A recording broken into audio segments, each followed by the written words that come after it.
Merci Michel Develay, bonsoir à toutes et à tous. Merci Michel Develay, vous êtes professeur en sciences de l'éducation à l'Université Lumière Lyon 2, où vous dirigez l'Institut des sciences et pratiques d'éducation et de formation. Vous êtes depuis cette année également membre du conseil scientifique de la mission laïque française. Vous avez accepté de rejoindre ce groupe qui accompagne la mission laïque, mais sous un angle scientifique, sous un angle de la recherche, pour notamment nous aiguiller dans les options stratégiques, pédagogiques, philosophiques qui peuvent être celles de la mission laïque dans le cadre notamment de son développement professionnel pour ses enseignants. Et puis vous êtes, et ça c'est notre grand bonheur présent et à venir, vous êtes engagé sur cette plateforme de formation de CIFADIS, sur ce Learning Management System, où vous découvrez les communautés, les parcours en ligne, et vous avez vous-même souhaité prendre en main la scénarisation d'un parcours, d'une communauté consacrée aux compétences de vie. Vous nous en parlerez certainement. Ce soir, c'est, comme le titre de ce diapo l'indique déjà, c'est du sens de l'école à une école du sens. Et j'allais dire, on vous reconnaît déjà là par la formulation que vous proposez à l'intitulé de cette conférence. Et cette question du sens qui, on le voit, est présente de plus en plus dans l'institution école, quelle que soit l'école, quel que soit son emplacement. Nous sommes ravis de pouvoir, d'une certaine façon, terminer cette année scolaire en y ayant votre éclairage sur cette question du sens, et peut-être allez-vous conjuguer deux approches, celle du rapport au savoir et celle du rapport à la loi. Pour nous qui sommes confrontés à des lois dans les pays d'accueil, qui sommes confrontés à cette question du rapport au savoir et de l'intérêt que les familles nationales, là où nous sommes implantés, font et nous font la grâce et l'honneur de s'intéresser au programme français. Votre réflexion nous sera utile pour continuer à éclairer le chemin de la MLF sur ces prochains temps. Merci infiniment d'être avec nous ce soir, ce matin pour nos amis nord-américains, ce soir pour le reste du monde. Je vous passe la parole avec grand plaisir. Merci à vous. Merci Michel, et puis bonjour à toutes et à tous. Et effectivement, c'est le thème que je vais chercher à illustrer. C'est un thème qui est sans doute très commun, hein. Je me souviens encore d'une classe de mathématiques rapportée par une étudiante. Les élèves posaient la question, mais à quoi ça sert de résoudre des équations? C'était la première question. La deuxième question rapportée par cette étudiante fut mais à quoi ça sert de faire des maths? Et la troisième question, la plus difficile, fut mais à quoi sert l'école? Donc je crois qu'effectivement, une question forte qui se trouve posée aujourd'hui pour des raisons extrêmement diverses que je vais chercher à développer est la question du sens à l'école, le mot lui-même méritant évidemment d'être défini. Donc, d'où ce titre du sens de l'école, comment l'école peut-elle faire sens et comment lui donner sens à une école du sens? Voilà. Alors, je fais une première suggestion, Julie, c'est que si cette question-là existe, c'est parce que, alors j'utilise le terme de peuple, un nouveau peuple scolaire apparaît. Je ne parle pas simplement d'élèves, mais je ne parle pas simplement de catégories d'élèves, mais à travers l'idée de peuple, il y a l'idée que des élèves partagent, en définitive, constituent une communauté parce qu'ils partagent des éléments de culture communs. Il suffit de regarder les vêtements, il suffit d'écouter la musique, il suffit de les entendre parler pour se dire qu'un certain nombre d'élèves, ceux qui sont sans doute le plus en difficulté à l'école et qui cherchent un sens, cette question ne se posant pas pour un nombre non négligeable évidemment d'élèves, qu'un nouveau peuple apparaît qui, me semble-t-il, ne peut conduire qu'à des interrogations et peut-être dans un deuxième temps à des transformations. Alors, ce nouveau peuple apparaît parce que notre société se métamorphose. Et elle se métamorphose de différentes manières, sur lesquelles on ne s'arrête peut-être pas suffisamment longtemps. Je veux dire que de plus en plus, avec les chaînes d'information, on peut tout savoir, pratiquement en temps réel, mais être dans l'incapacité d'agir. C'est-à-dire qu'il y a en quelque sorte un divorce entre la connaissance que l'on a des choses et l'influence que l'on peut exercer sur ces choses que l'on connaît, ce qui institue un autre rapport au temps, un autre rapport à l'espace, un autre rapport à ce que je viens d'évoquer, la relation entre le penser et l'agir, et d'une certaine manière, avec les chaînes d'information, dès lors que l'on ne peut qu'écouter et sans agir, on est dans une situation que je qualifie de voyeurisme. Avec le téléphone portable, eh bien, on peut se vivre potentiellement au centre du monde, avec instituant par là même un autre rapport à l'autre et un autre rapport à l'écrit. Il suffit de voir comment un certain nombre de jeunes gens, aujourd'hui, avec le téléphone portable constamment en main, échangent. Les normes, bien sûr, se relâchant par rapport à l'écrit. Je ne veux pas par là même être, comment dire, défaitiste. J'essaye très simplement de dire la société se métamorphose. Avec Internet, en libre service, 7 jours sur 7, 24 heures sur 24, le rapport à la connaissance se transforme et en même temps, le temps que l'on consacre à l'apprendre. Alors même si, évidemment, je ne partage pas l'idée que Internet soit un lieu d'apprentissage. Internet est un lieu d'information. Et on ne fait pas suffisamment la différence, du reste, entre ces trois termes. C'est Monteil le premier qui les a distingués. Sur Internet, on a des informations, mais l'information, ça n'est pas la connaissance, et la connaissance, ça n'est pas le savoir. Le savoir implique une communauté de vues qui partage un certain nombre de notions, un certain nombre de connaissances. La connaissance, elle est idiosyncratique.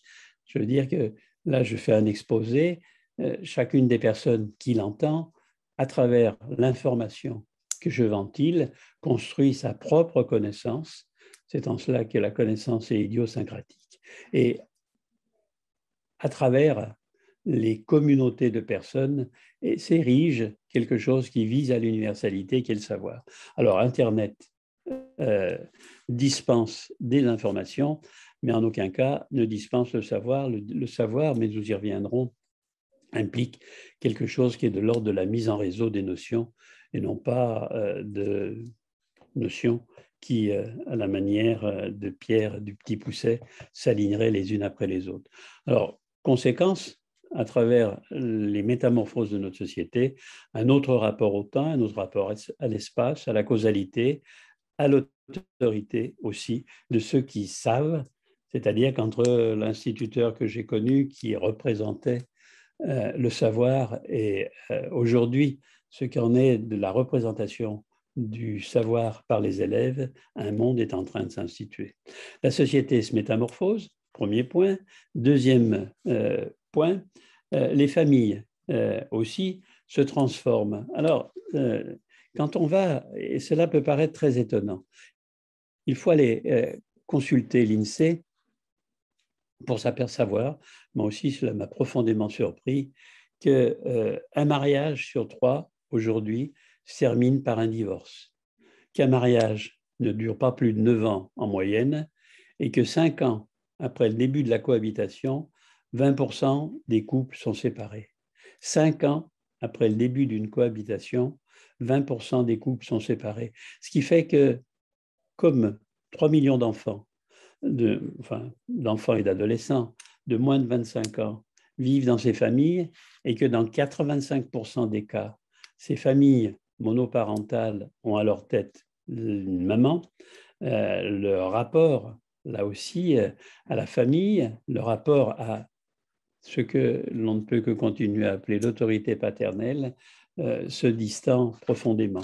Si une famille sur 5 est monoparentale, on observe aussi, dans le cas des transformations familiales, une autre une perte de la figure parentale.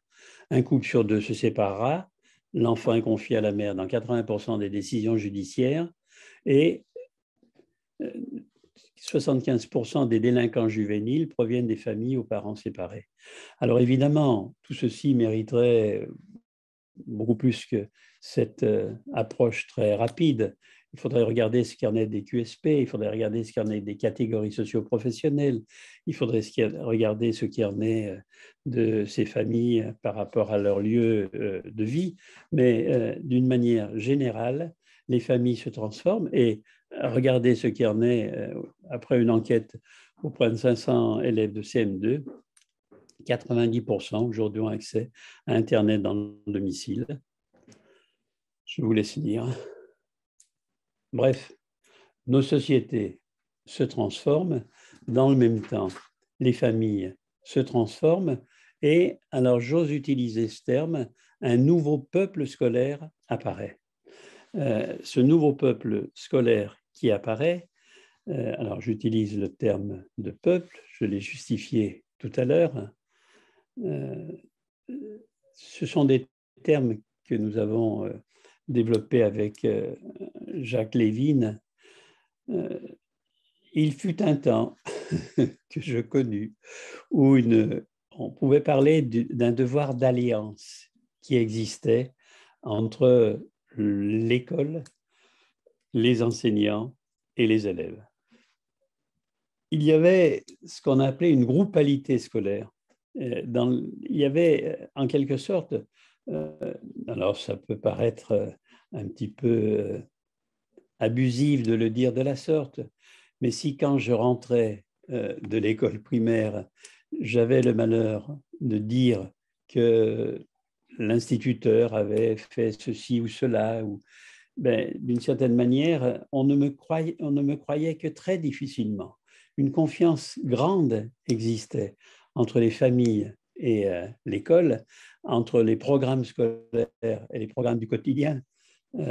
C'est mon âge avancé qui m'autorise, parce que j'ai eu enseigné dans une classe de fin d'études, qui m'autorise à me rappeler des rangs de fils de fer autour des champs et des calculs d'intervalles. C'est pas bien, c'est pas mal, mais c'est simplement pour illustrer le fait qu'il y avait en quelque sorte entre les programmes scolaires et les problèmes du quotidien, là aussi, un devoir d'alliance, comme il existait ce devoir d'alliance entre le maître et les familles.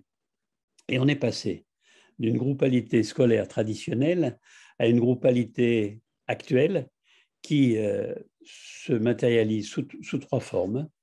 Alors, parfois, une déparentalisation par décrochage des valeurs d'affiliation, c'est-à-dire qu'un certain nombre d'élèves, donc un certain nombre d'enfants, ne se sentent pas tenus par la famille à laquelle ils appartiennent, une déparentalisation. En même temps, ils s'instituent parents d'eux-mêmes une c'est-à-dire que l'autorité, c'est eux qui la détiennent. La règle, la loi, elle n'est pas la règle ou la loi de la famille, pas davantage la règle ou la loi de la société, ils s'autoparentalisent. Ce sont eux qui se donnent un statut d'autoprocréateur et une autosuffisance générationnelle, ces enfants ne se sentant redevables de rien. Bref, vous voyez la raison pour laquelle je parle d'un nouveau peuple scolaire dont, me semble-t-il, la vie est juxtaposée à celle des adultes. Alors, il existe bien sûr des réserves à ce schéma. J'ai quelques scrupules à, me semble-t-il, parler à coups de serpe alors qu'il faudrait prendre un bistouri. Il y a des formes d'accrochage familial, des élèves des élèves et donc des enfants qui continuent à appartenir au milieu familial, mais avec des formes d'accrochage permanentes, avec des disputes permanentes. Et puis, il y a aussi des formes de conflits dans les familles quand il existe encore un contrôle flou, mais sans mise à l'écart de la famille. Ce qui fait qu'il me semble percevoir à travers cette transformation de la société, à travers cette transformation de la famille, à travers cette nouvelle forme d'un peuple scolaire, au moins 3 registres de transformation qui sont envisagés. Le premier registre pour l'école. Le premier registre de transformation sur lequel un certain nombre aujourd'hui travaillent, c'est celui des contenus et des méthodes en répondant à la question du sens alors on voit apparaître des notions comme celle de curriculum qui se substituent à celle de programme. Un curriculum, un programme ne définit pas toujours les finalités, les raisons pour lesquelles on enseigne le programme que l'on enseigne. Pourquoi enseigne-t-on ce programme d'histoire? Pourquoi enseigne-t-on ce programme de physique? Quelles sont les finalités qui existent derrière? Et puis, la notion de curriculum inclut la notion une référence épistémologique. Je veux dire qu'une question forte sur laquelle je vais revenir dans un instant, c'est effectivement, pour donner du sens à ce que l'on enseigne, la nécessité qu'il y a à replacer le plus petit élément que l'on enseigne, le plus petit élément de programme que l'on enseigne à l'intérieur de ce qui constitue la structure de la discipline. Épistémé en grec, c'est la science, logos, le discours. Épistémologie, c'est une réflexion critique sur les principes princeps, ce qui est premier, c'est-à-dire sur les questions qu'on se pose dans cette discipline. Donner à des élèves au collège un certain nombre de questions et demander-leur si c'est de l'histoire, si c'est de la géographie, si c'est de la physique. L'épistémologie, c'est une réflexion critique sur les principes, donc sur les questions qui se posent dans une discipline, sur les méthodes, comment est-ce qu'on cherche à y répondre, et sur les conclusions de cette discipline. Et très fréquemment à l'école, on enseigne les conclusions d'une discipline, sans forcément s'arrêter ou s'attacher aux éléments qui fondent ces contenus. Alors, la notion de curriculum, d'une certaine manière, retravaille la question des programmes. L'idée de compétence, aujourd'hui, retravaille, me semble-t-il, les contenus et les méthodes. Et tout comme on parle de discipline, de compétences de vie, on pourrait parler de compétences disciplinaires. Et puis, d'autre part, l'importance d'apprentissage, j'y reviendrai, construit autour des notions d'activité, de réflexivité et de transfert, retravaille cette question des contenus et des méthodes et on voit apparaître aujourd'hui, à côté des savoirs disciplinaires, la question des éducations à la santé, à l'environnement durable, l'éducation à la philosophie à l'école, que certains nomment pas philosophie à l'école, mais nomment activité, je pense à Michel Tozzi, activité à visée philosophique et citoyenne, l'interdisciplinaire aussi se joue, et il me semble qu'à terme se jouera la question pour les contenus et les méthodes, la question de quelle part faire aux enseignements disciplinaires et quelle part faire à ce qui est de l'ordre de, pour faire simple, ce qui est de l'ordre de l'interdisciplinaire. Tant, en quelque sorte, les disciplines qui sont enseignées n'ont pas beaucoup de sens par rapport aux questions sociétales. Alors, il me semble qu'il y a 3 registres de transformation, contenu et méthode, structure, la deuxième. Bon, c'est banal ce que je viens de dire, même si une chose qui n'est pas banale dans cet ensemble, c'est la nature des examens. Je veux dire qu'on ne peut pas parler de coopération à l'école, on ne peut pas parler d'autonomie des élèves comme autant de valeurs en quelque sorte requises à l'école sans que, mais pourquoi pas, la coopération existe dans les examens. Bref, la question des examens à travers l'adéquation entre le contenu enseigné et ce qui est demandé aux élèves se posera de manière forte. Et puis enfin, la question de la gouvernance avec, alors on y reviendra dans le cadre des 5 rencontres que j'ai suggérées, la question de la responsabilisation des élèves dans la vie d'un établissement, elle se pose aujourd'hui. On ne peut pas parler de compétences de vie seulement dans le cadre de la classe. Il y a lieu de parler de compétences de vie dans le cadre de la vie scolaire, évidemment.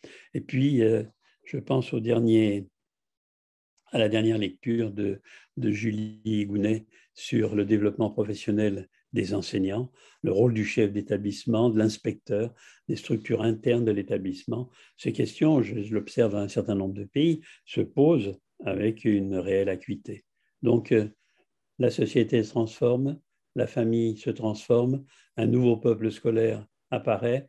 À partir de là, des transformations sont à prendre en compte, sans doute, dans le cadre scolaire, avec des valeurs et des principes d'action. Je vais passer rapidement sur ces valeurs et ces principes d'action.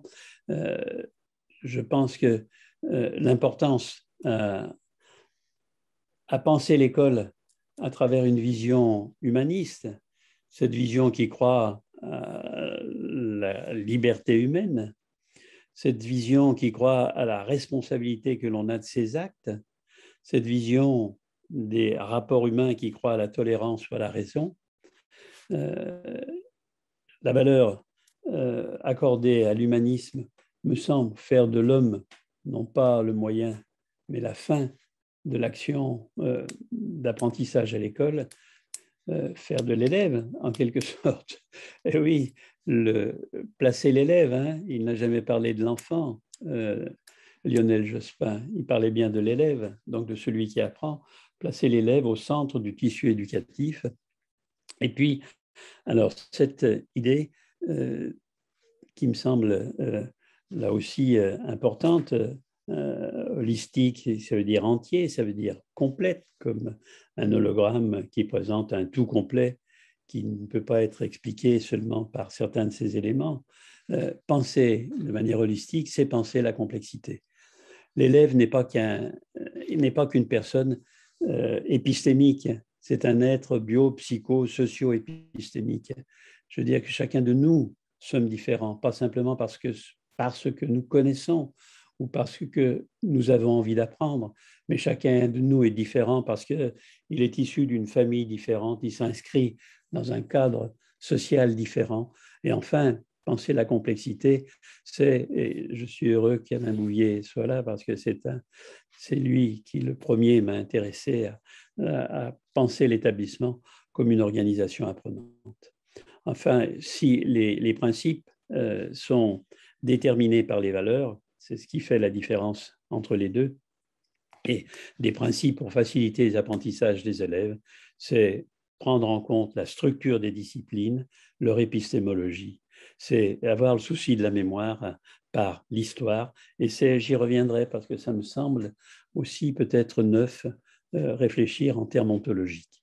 Alors voilà, j'ai dans un premier temps dit ou cherché à pointer les raisons pour lesquelles la question du sens se pose aujourd'hui de manière forte dans l'école. Et j'ai cherché à dire qu'un nouveau peuple scolaire apparaissait qui entraînait de cette transformation à l'école. Deuxième point, maintenant, oui, c'est comment poser cette question du sens au cœur des apprentissages. Alors, cette question du sens au cœur des apprentissages implique d'abord que l'on définisse cette question du sens. Qu'est-ce qu'on entend par sens? Alors, évidemment, les organes des sens, le sens d'un vecteur, mais allons chercher plus ailleurs, dans le champ d'une réflexion philosophique, ce qu'est le sens.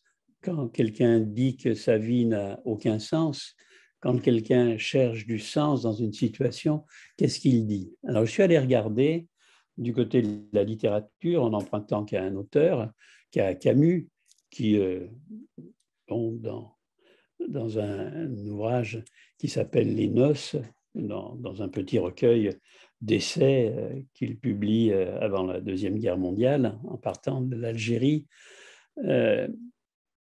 laisse entendre que je trouve du sens dans une situation a du sens quand elle conduit à questionner ce sur quoi, à questionner ce vis-à-vis de quoi on ne s'intéresse, pardon, je vais y arriver, à questionner l'absurde. Il y a du sens quand on questionne ce qu'on ne questionne jamais. La vie vaut-elle la peine d'être vécue? Cette question existentielle que nous nous posons les uns et les autres à des moments particuliers, c'est comment y répondons-nous? Alors, je vais y venir avec Gilles Deleuze, ce que dit aussi Camus, c'est que le sens conduit à se dynamiser. Quand on se pose la question du sens, on se pose la question de la profondeur, du contexte dans lequel on est par rapport aux questions qui nous assaillent. Et la question du sens, elle renvoie à le fait que, eh bien, ma foi, si on cherche à répondre à cette question du sens, on va se dynamiser en s'engageant. Et alors, j'apprécie énormément cette formule de Camus quand il dit qu'on trouve du sens quand on recherche le premier matin. Et où le situe-t-il, ce premier matin, la veille de la Deuxième Guerre mondiale? Lui qui quitte son pays natal, il la recherche dans l'amour et dans la paix. Cette question du sens, alors je l'ai cherchée aussi à travers ce qu'écrit Gilles Deleuze en 1969. Vous savez, Gilles Deleuze, c'est un très grand philosophe français qui a mis fin du reste à ses jours en 1995.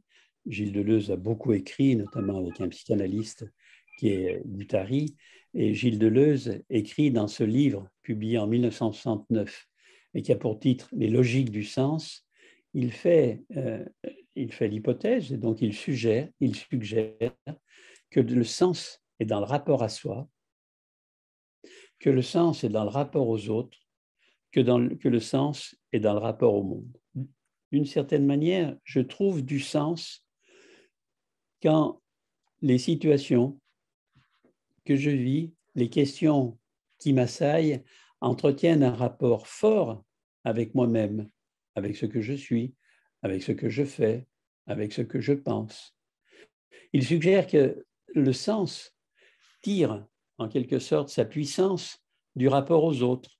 Il y a des élèves qui trouvent du sens à l'école, pas seulement par ce qui est enseigné, mais parce qu'il y a une bande de copains. Le sens n'est pas dans le rapport à soi à travers le savoir qui est dispensé, mais il est d'abord dans le rapport aux autres. Et le sens, écrit-il, est dans le rapport au monde. C'est ce que souhaite l'école à travers l'hypothèse des savoirs universels qu'elle enseigne. On trouverait du sens dans ce qui est enseigné parce que ce qui est enseigné a une vocation universelle pour un grand nombre de concepts, évidemment, surtout dans le domaine scientifique. Alors voilà ce qui en est du sens. Et alors comment aider un élève à trouver du sens à ses apprentissages dans l'institution scolaire? Je fais l'hypothèse, comme le suggérait tout à l'heure Michel Bure, que le sens est dans le rapport de l'élève au savoir et que le sens est dans le rapport de l'élève à la loi. Alors, il me semble que ce rapport de l'élève au savoir, où est-ce que j'en suis? Je suis en train de dire que je peux trouver du sens quand le rapport que je vis avec le savoir qui m'est enseigné peut être éclairé par, alors je vais détailler ces 4 approches, une approche épistémologique, psychologique, sociologique et anthropologique. Une approche épistémologique, d'abord. Une approche épistémologique, c'est, quand on est formateur, aider les enseignants à maîtriser l'épistémologie des disciplines qu'ils enseignent. Je veux dire que un programme, c'est un ensemble de notions qui existent les unes après les autres, comme les cailloux du petit pousset ou comme des oies qui vont au champ à la queue leu-leu. Mais en définitive, si tout ça constitue une discipline, c'est bien qu'il y a un commun à cet ensemble, c'est bien qu'il y a une structure au-delà de l'ensemble de ces savoirs. Si j'arrive, comme prof au hasard d'histoire, à dire à mes élèves en classe de 3e, de CM2 ou de première, que tout le programme d'histoire est construit autour de 4 idées fortes. Si j'arrive à dire à mes élèves en classe de SVT que le programme de SVT est construit autour de ces 4 idées fortes, alors à ce moment-là, j'aide mes élèves à identifier la moindre parcelle qui leur est enseignée en relation avec la structure de la discipline que j'enseigne. Je veux dire que moi, j'ai vécu ces choses-là de la manière la plus simple et la plus difficile qui soit lorsque j'ai eu une classe de terminale en SVT. Je me suis dit, tiens, tu vas reprendre les annales de SVT et tu vas regarder avec les élèves quels sont les sujets qui tombent, comme on dit. Et avec mes élèves, on avait découvert ainsi qu'il n'y avait pas une kyrielle de sujets, mais qu'il y avait, je me souviens bien, 7 types de sujets. Et ces 7 types de sujets étaient construits autour des concepts constitutifs de la SVT que j'enseignais à ce moment-là. Alors, c'est ça, une approche épistémologique. C'est donner aux élèves, c'est aider les élèves à trouver la structure des disciplines que je leur enseigne. Si en tant qu'instituteur, j'arrive à expliquer à mes élèves ce que c'est que faire de l'histoire et le programme d'histoire, comment il est construit autour de 2, 3 idées fortes, pas plus, alors à ce moment-là, je les aide à se mettre à distance vis-à-vis de ce qui est enseigné. Et donc, pour les élèves, ça, c'est du côté du prof. Pour les élèves, eh bien, chaque fois qu'un élément nouveau est enseigné, est-ce que je peux le rattacher aux autres éléments enseignés précédemment? C'est-à-dire que, ma foi, là, toutes les cartes notionnelles ont beaucoup d'importance. Après, une approche épistémologique, une approche psychologique. Je veux dire que nous sommes tous fils et filles d'une famille, d'une histoire, et le rapport que nous vivons aux disciplines n'est pas indépendant de cette histoire qui a pu se construire. Il m'a fallu longtemps pour dire, et j'ose vous le dire, pour comprendre pourquoi j'étais devenu professeur de SVT, et j'étais devenu professeur de SVT, je l'ai compris parce que j'avais un vieux compte à régler avec ma propre naissance. J'avais au programme dans l'école normale d'instituteur où j'enseignais le développement psychophysiologique de l'enfant. Et je passais un film qui montrait la naissance d'un enfant. Et j'ai compris qu'en définitive, ce qui m'intéressait à travers les SVT, c'était ce rapport à cette chose qui avait été problématique pour moi, qui avait été ma propre naissance. Je ne développe pas, on y reviendra dans d'autres, pas aujourd'hui, mais dans d'autres lieux. Je pense au livre, je fais encore un clin d'œil à Alain Bouvier, au livre d'un ami commun qui s'appelait Jacques Nimier, qui a écrit un livre qui avait pour titre « Le français, les maths, les langues, à quoi ça me sert ?» Et ce qu'il montre en interviewant des professeurs de mathématiques, c'est que pour certains, les mathématiques les ont aidés à se mettre dans un coin. Il parle de cette femme, prof de maths, qui très tôt pouvait répondre à la question « Quelle est la valeur des n premiers nombres ?» Elle s'était construit un rapport ludique avec le savoir. Et il interviewe d'autres enseignants de mathématiques qui expliquent qu'avec le savoir, ils n'avaient pas vécu un rapport ludique, mais ils avaient vécu un rapport qu'on pourrait qualifier d'autorité. Il y a des choses en maths qui sont vraies, il y a des choses en maths qui sont fausses, il n'y a rien entre le vrai et le faux. Et l'une et l'autre de ces professeurs, et il évoque comme ça beaucoup de professeurs, parlent aujourd'hui de la manière dont elles enseignent les mathématiques et de la manière dont la première met l'accent sur les situations problèmes, les problèmes dérangeants, et comment la deuxième est plus encline à penser les mathématiques à travers quelque chose qui est de l'ordre du vrai et du faux. Approche, alors je suis en train de suggérer que le rapport au savoir peut se regarder à travers des approches différentes, épistémologiques, psychologiques, maintenant sociologiques.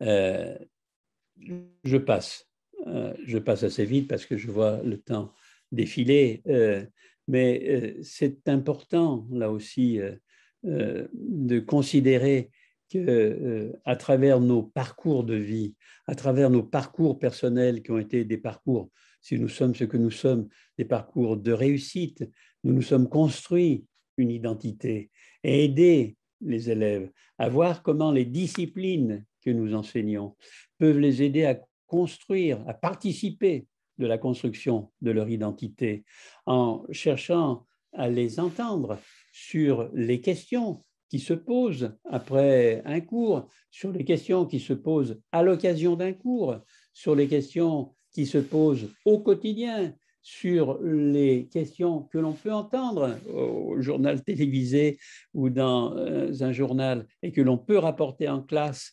et pour les annexer à un certain nombre de notions qui sont abordées, eh bien, tout ça constitue en quelque sorte une possibilité d'aider quelqu'un à se construire sociologiquement. Et puis enfin, la dernière question, la dernière approche, celle qui m'intéresse le plus, c'est une discipline, c'est plus que des concepts. Une discipline, c'est aussi des questions qui, pour ma part, renvoient au fondement de cette discipline. En disant cela, je pense à cet élève qui enfin, l'étudiante a fait sa thèse avec moi en maths sur les maths au collège, et et j'allais dans sa classe, on va dire tous les trimestres.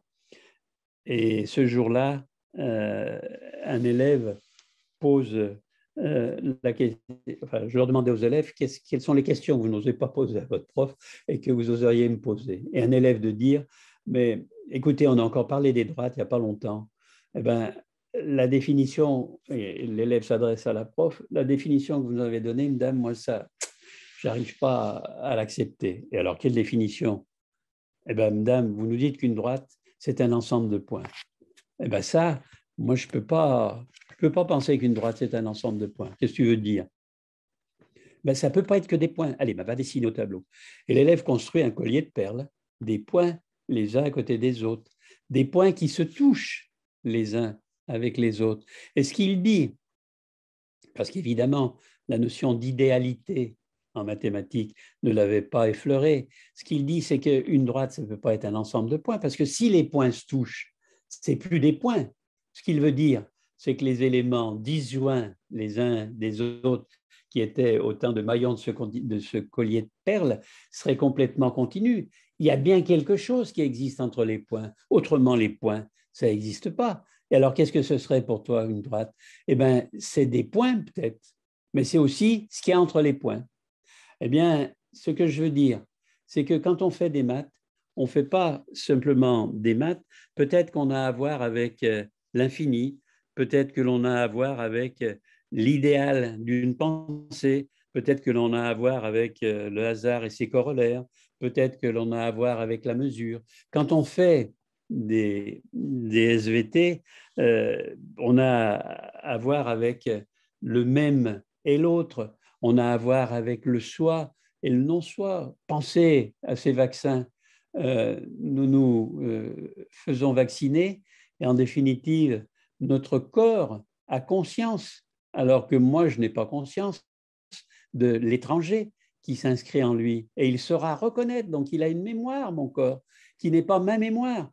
Enfin, ce que je veux dire par là même, et c'est en cela que je parle d'approche anthropologique, c'est que chaque discipline renvoie à des questionnements que d'aucuns qualifieraient de philosophiques, d'ontologiques, renvoie à des questionnements qui sont rarement abordés dans le cadre de l'enseignement que l'on dispense. Et ce que je suggère, c'est que la question du rapport au savoir soit en lien avec cette approche anthropologique. Donc, je viens de convenir très rapidement que que le sens peut advenir du rapport au savoir, que j'ai détaillé, et peut advenir du rapport à la loi tel que cela apparaît maintenant. Et si j'oubliais de vous remercier, Julie, je tiens à le faire publiquement pour votre capacité à anticiper.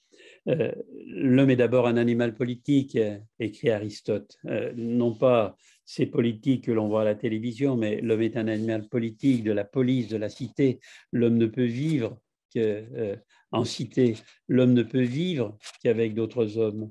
Et d'une certaine manière, par là même, l'homme est passé de la phonée, c'est-à-dire du cri, au logos, à, à la parole organisée, il est passé d'une nature à la culture.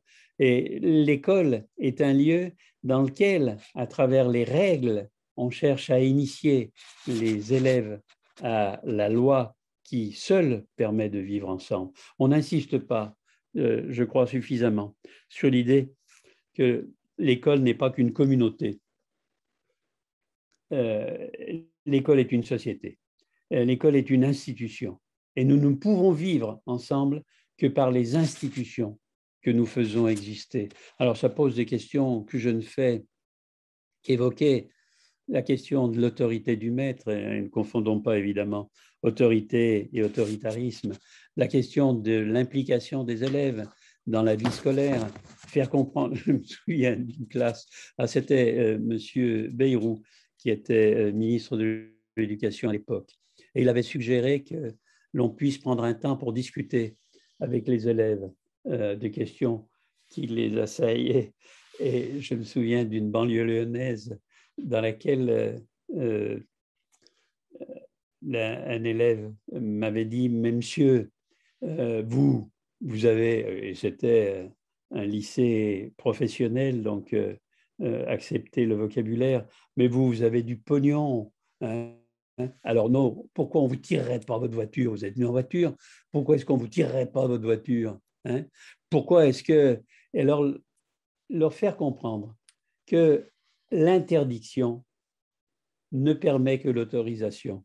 C'est parce que l'on ne peut pas me tirer ma voiture, me voler ma voiture, comme disait cet élève, qu'on ne volera pas sa voiture. Et les faire basculer de la règle ou de la loi comme interdiction à la règle et à la loi comme autorisation, c'était l'objectif que je me suis fixé ce moment-là. C'est pour dire que les élèves que nous avons en face de nous ne constituent plus qu'une communauté, ils constituent une société, et avec évidemment les différences qui peuvent exister dans une société et que nous avons en tant qu'enseignants à faire vivre cette société. Alors j'en arrive à la fin en suggérant que dans tout ce que je viens de dire existe une dimension symbolique. C'est-à-dire que derrière ce que je viens de dire, en parlant d'épistémologie, en parlant de ce dont j'ai parlé, il existe quelque chose d'une autre nature. Et voilà ce que je vous propose, c'est que le sens, finalement, ce à la recherche de quoi nous sommes cet après-midi, ou ce matin, ou cette soirée, le sens advient de la confrontation de chacun à ses désirs. Désir de comprendre, désir de pouvoir. Et nous avons énormément de difficultés à maîtriser nos propres désirs, cet écart entre le besoin et la demande dont parle Lacan. Et le sens qui advient de la confrontation de chacun à ses désirs, désir de comprendre, un désir de pouvoir que l'on peut apprendre, que l'on peut avoir. Je connais un enfant qui, quand il était jeune, et auquel je posais la question, qu'est-ce que tu veux faire quand tu seras grand? Je veux tout savoir, me dit-il. Et pourquoi tu veux tout savoir? Parce que si je sais tout, alors je pourrais, et ce qu'il me disait, c'est par là même, c'était que c'est la confrontation à son désir de savoir recelait pour lui un désir de pouvoir. Et cette confrontation de chacun de ses désirs fait jaillir une intentionnalité qui suggère une direction, car le sens construit à l'école donne un sens à l'école. Un dialogue s'institue alors dans l'école avec les mots, avec les autres, avec les morts. Finalement, qu'est-ce qu'on fait à l'école? Sinon, à travers ce que l'on enseigne, faire revenir à la vie ce que ceux qui nous ont précédés nous lèguent. S'institue dans l'école un rapport avec les mots, avec les autres, avec les morts, avec notre histoire, avec nos histoires, avec la pluralité des cultures qui s'y croisent.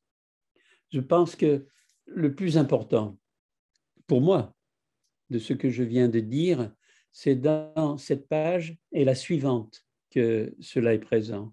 C'est-à-dire que l'école, au-delà d'être un lieu de savoir, est un lieu qui nous fait humains parce qu'il nous institue dans la société de ceux auxquels nous appartenons, parce qu'il nous institue hommes et femmes en relation étroite avec tous ceux qui nous ont légué le savoir que nous dispensons.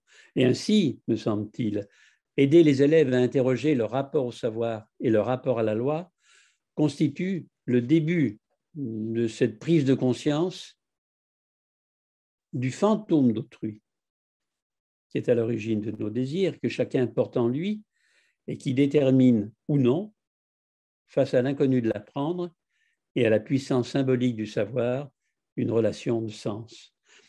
Il nous faudrait, et fait de l'école, le lieu d'un apprendre ensemble aujourd'hui pour vivre ensemble demain, finalement, le défi de la démocratie. Il nous faudrait plus de temps, mais je veux que l'on en ait un certain temps pour échanger. Il nous faudrait plus de temps pour revenir sur ces questions. C'est pas pour rien que Freud écrit apprendre, c'est investir du désir dans un objet de savoir. Peut-être chercher à tout savoir, c'est chercher, et vous ferez référence à la topique du ça, du moi et du surmoi, la deuxième topique freudienne, chercher à tout savoir, c'est chercher peut-être à avoir son ça, c'est dit à.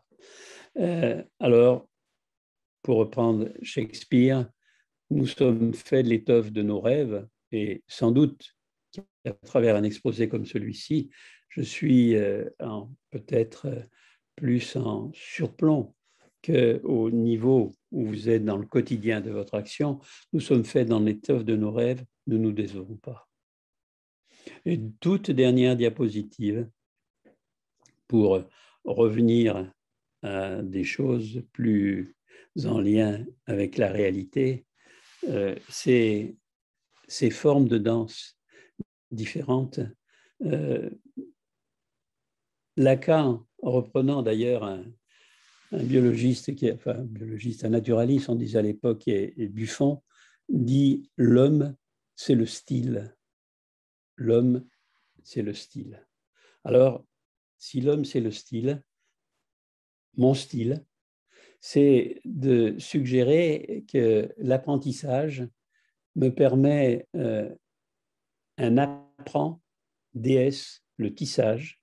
L'apprentissage, dont nous sommes en définitive des professionnels, permet d'apprendre le tissage, permet de relier des choses qui généralement sont distantes les uns des autres.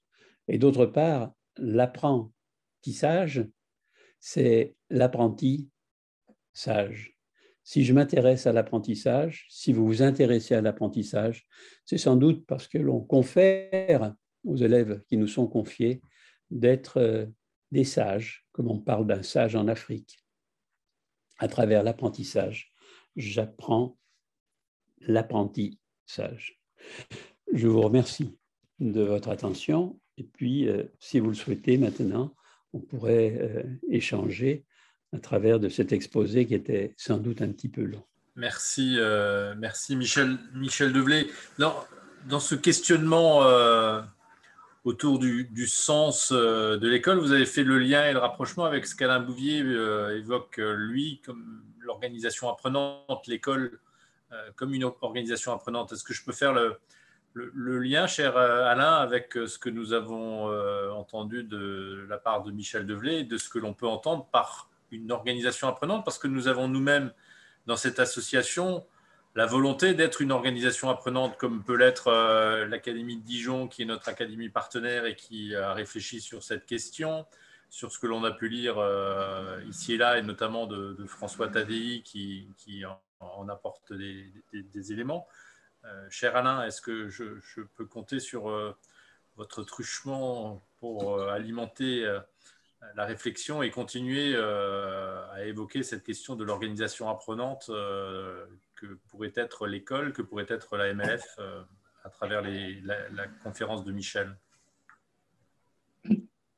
Merci, mais j'ai honte de prendre la parole après une aussi brillante intervention de Michel. Sur ces sujets-là, il l'a bien dit, nous avons ensemble, lui, moi et beaucoup d'autres, commencé à aborder ces questions il y a fort longtemps. Et pour moi, c'est un peu un mystère que l'école ne soit pas depuis très longtemps devenue spontanément, naturellement, une organisation apprenante au bénéfice de tous, à la fois des élèves, bien sûr, mais des familles, des enseignants, de ceux qui y travaillent, des partenaires.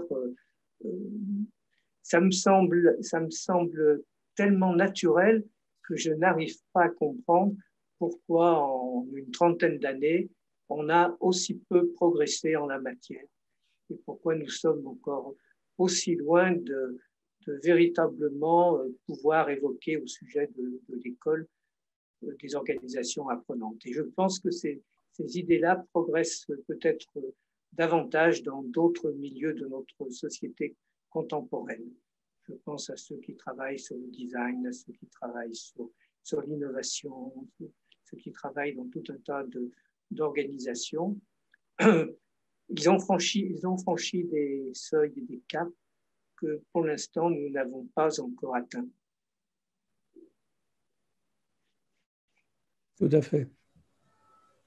On a accueilli la semaine dernière Gabrielle Alperne qui fait, elle, l'éloge de l'hybridation. Et elle évoquait, je trouve, avec beaucoup de pertinence, le fait que l'école elle-même devrait se transformer vers un tiers-lieu, ne pas être simplement école pour l'accueil des élèves et des enseignements.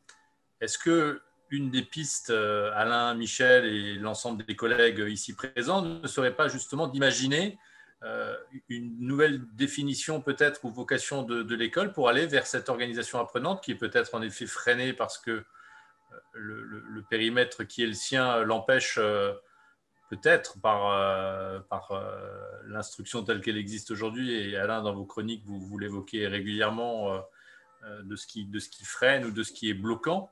Est-ce qu'on n'aurait pas intérêt justement à aller vers une hybridation des savoirs, une hybridation des lieux, accueillir d'autres, ouvrir l'école à d'autres acteurs, emmener les élèves vers d'autres lieux aussi pour continuer à apprendre à l'extérieur, dans d'autres univers, faire en sorte que la société soit apprenante. Là encore, je fais référence à ce qu'a pu évoquer François Tadi, mais je fais surtout ce lien avec là aussi cette belle conférence de Gabrielle Alperne de la semaine dernière qui nous a fait réfléchir sur cette notion d'hybridation qu'il faut avoir à l'esprit.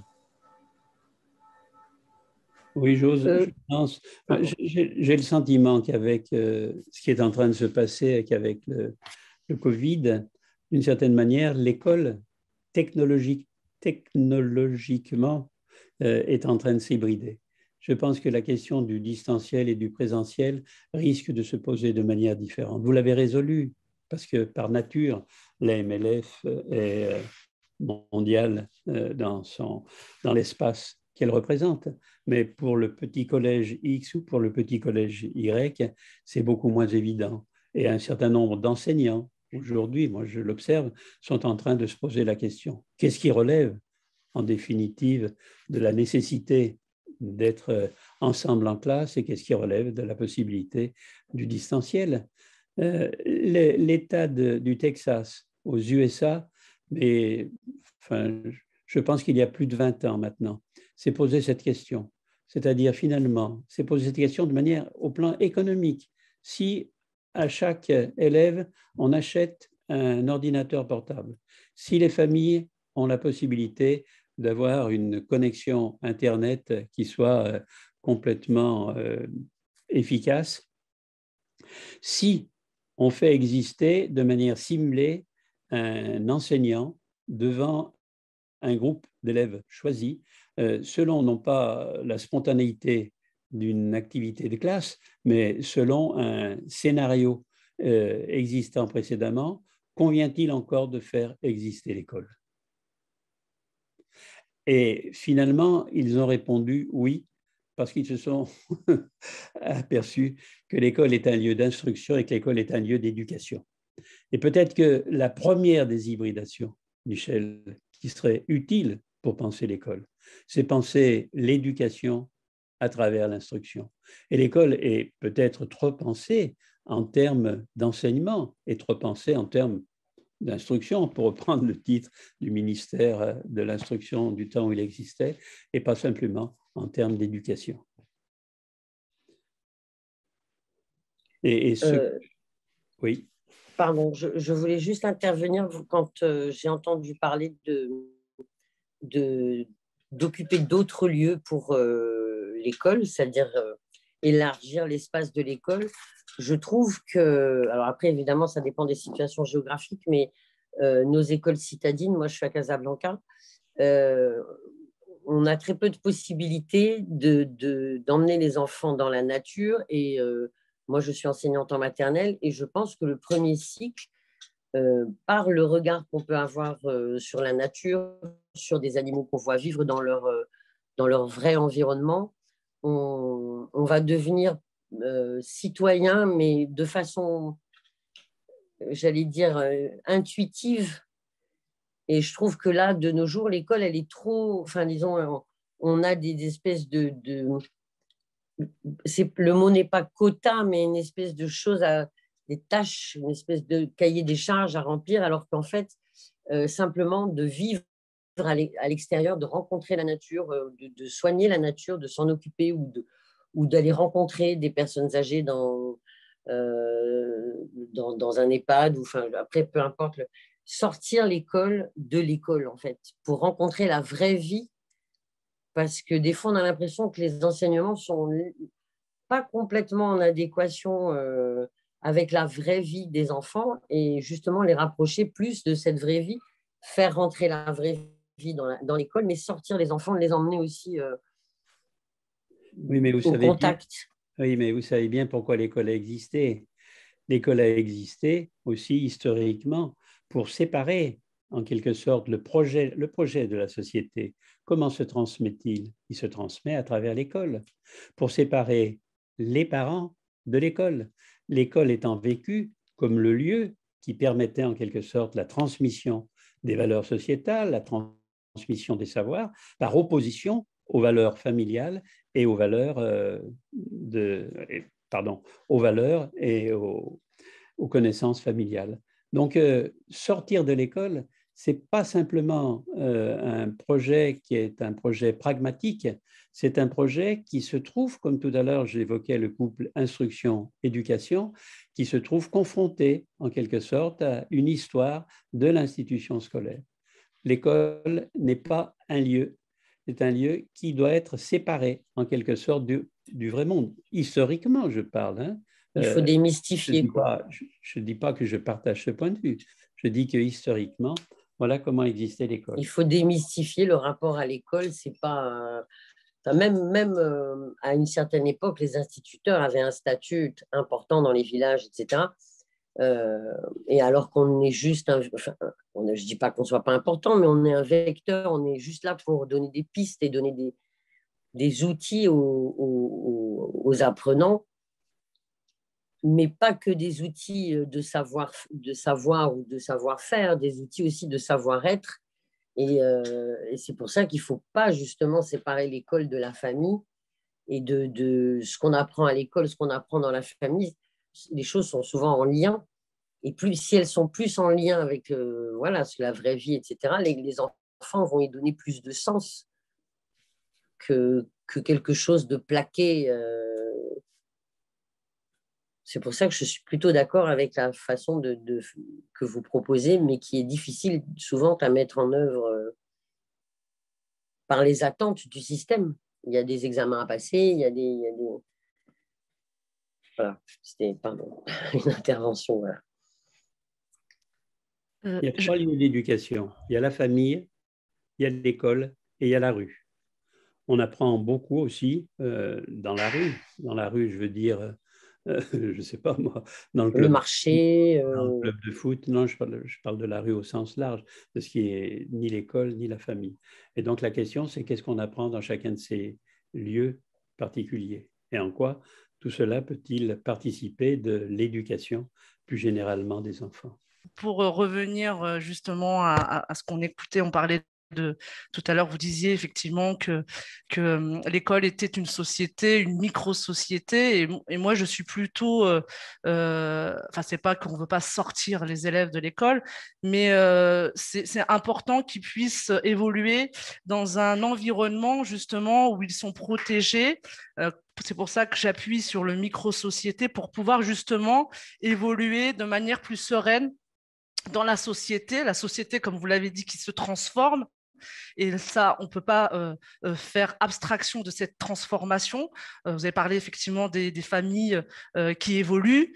Donc moi, en tant que CPE, ces problématiques-là, je les connais bien, puisque redonner du sens à l'école à un élève qui décroche, on est peut-être moins à l'étranger, mais souvent on a des... enfin moi j'ai été CPE en France longtemps, beaucoup de problématiques familiales, quand vous parlez justement de la monoparentalité, de l'autorité, de l'auto-autorité, c'est ça? L'élève devient... Enfin, autoparentalisation, pour reprendre le propos, effectivement, où il n'est pas redevable envers les parents. Et je trouve effectivement...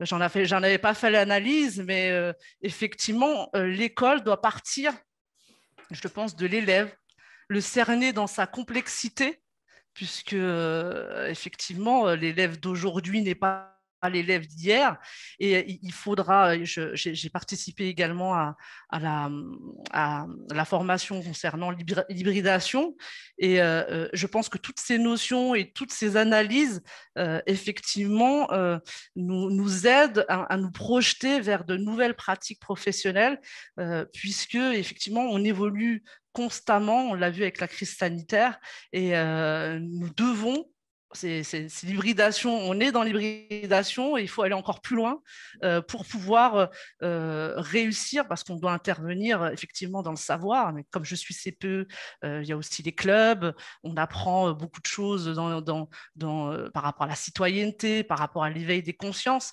et on n'a plus, c'est plus que de l'instruction, ça fait longtemps que ce n'est plus que de l'instruction, c'est de l'éducation, mais j'ai l'impression qu'on va encore plus loin. L'école va devoir malheureusement, comme il y a une perte d'autorité, elle va devoir élargir sa mission pour pouvoir répondre aux besoins de l'élève. C'est tout ce que j'ai à dire. C'est déjà pas mal, je ne vais pas monopoliser la parole. Mais moi, pour ma part, cette formation, cette conférence, effectivement, me conforte dans la réflexion que j'ai déjà débutée depuis un moment. Mon fils qui vient de terminer, là, c'est Carole. Est-ce qu'elle est parmi nous encore, qui témoigne d'un garçon qui vient de terminer son année de seconde online aux États-Unis. Il m'a dit qu'il n'avait le sentiment de n'avoir rien appris. Il a fait ce que les enseignants lui ont demandé de faire, c'est tout. On parle de la pédagogie freinée aussi, vécue il y a quelques années à l'école primaire où il était fréquent de sortir. Mais ce sont surtout des remerciements aussi, Michel, qui vous sont adressés. Et c'est vrai que ça peut faire écho, il y a des témoignages. Je ne sais pas s'il y a maintenant encore d'autres questions. En tout cas, merci beaucoup.